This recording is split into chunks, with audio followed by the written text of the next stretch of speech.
Hi guys, কি খবৰ? সকলোৰে ভালনে? নতুন বছৰটো সকলোৰে ভালদৰে 1 জানুৱাৰীটো পালন কৰিলেনে? আজি 2 জানুৱাৰী। কাইলৈ আমাৰ কলেজত এটা ভাল দিন, মানে কি জানেনে? কাইলৈ আমাৰ কলেজত মানে আপোনাৰ ফাংচন আছে।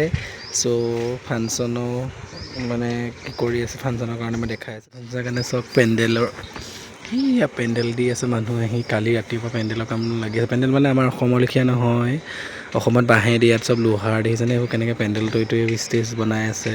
কাইলৈ যিহেতু নাচ বাগন এইটো চব হ'ব, মানে খানা চানা আৰু এনেকৈ চব হ'ব। নতুনকৈ যিবিলাক ডাক্তৰ পঢ়ি হৈ গ'ল তেওঁলোকক কাইলৈ মানে চাৰ্টিফিকেট দিব, যিবিলাক ডাক্তৰ বনি গ'ল। যিহেতু এখন ডক্তৰ মেডিকেল হয়, দাঁতৰ 8 বছৰ পঢ়িব লাগে। 8 বছৰ পঢ়ি যোনে পাছ কৰে ডাক্তৰ হয়। কাইলৈ যিখিনি পাছ কৰি গ'ল তেওঁলোকে চাৰ্টিফিকেট ল'ব, তেওঁলোকক সন্মান জনাব। সেইকাৰণে মানে কলেজত ফাংচন ভাল লাগিব। কাইলৈ বহুত হাজাৰ হাজাৰ মানুহ আহিব ফাংচন হ'ব চাবলৈ। বোলো ভিডিঅ'কণকৈ কৰি থৈছোঁচোন, আপোনালোককো দেখালোঁ দেই গাইজ, বাই।